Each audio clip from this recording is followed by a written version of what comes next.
It's MUPH Albay. Hi! Ma'am. Yeah, how's everything now? Kasi from day one ng ating press con and now getting into the middle of the pageant.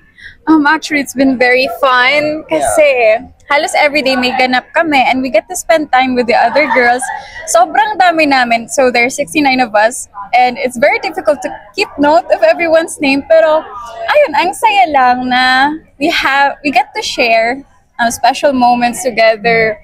Kasi, di ba, usually as girls, we have a hectic time na mag-prepare, mag-glam up. And it's very comforting to realize na the other girls are experiencing the same thing. So, ang saya lang. And how's day one until this day? How's the experience all in all? All in all, masaya. It felt like a roller coaster, but majority, it was super fun and super happy talaga.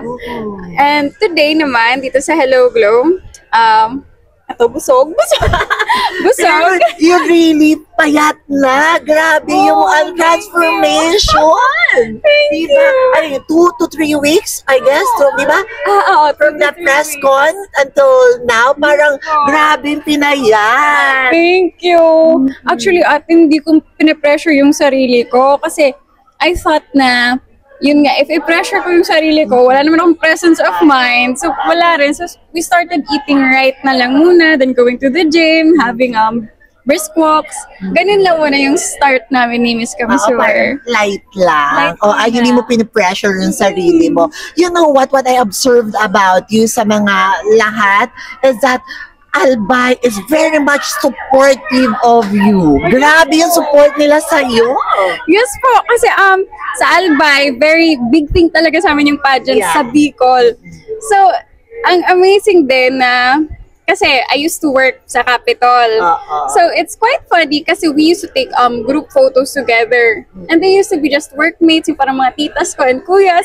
And then finally, when I came back, when I had the chance na mag-courtesy call, we had another group photo, but this time it was a courtesy call. Kaya sobrang ang saya lang. And now, parang we are already in the mid of the pageant. So, what's your message sa yung mga supporters out there at lalo na sa mga nagmamahal sa'yo diyan sa Albay and any other parts of the world? First, yung mga tao sa Albay who supported me financially and through other kinds of supports, I want to say na thank you so much. Kasi actually before we came here, before the grand reveal, ang rami ko ng pinuntahan na establishments na friends. Ayun, sina Kuya Maki from Aroy Mac and what else? Si Tita Glenda Bongao, yung aming governor today who's a lady. And then, who else? Other establishments, Oriental Hotel, pumunta rin ako dun and yung super accommodating sila despite me telling them na, is it okay na wag niyo muna sabihin to anyone na ako'y mag-MUPH? And then apart from that, sa LGUs, kay Mayor Alan, kay Mayor Crisel Lagman, and then kay VM Nestor Santiago, thank you so much for accommodating me the last 2 days. And then also sa loved ones ko, my mom, most especially my mom, kasi Malapit na yung Happy Mother's Day. yun nga eh. And ayun, hindi kami magkasama sa birthday namin kasi ang birthday ko April 8 siya, April 9. Malapit. Oo. Happy birthday.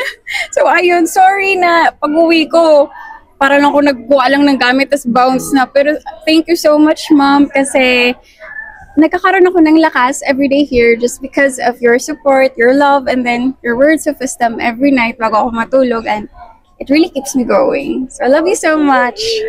Congratulations in advance, Albay. I really love Albay, you know that. And congratulations in advance and good luck to your journey here at MUPH 2025. Thank you so much po, everyone. Bye!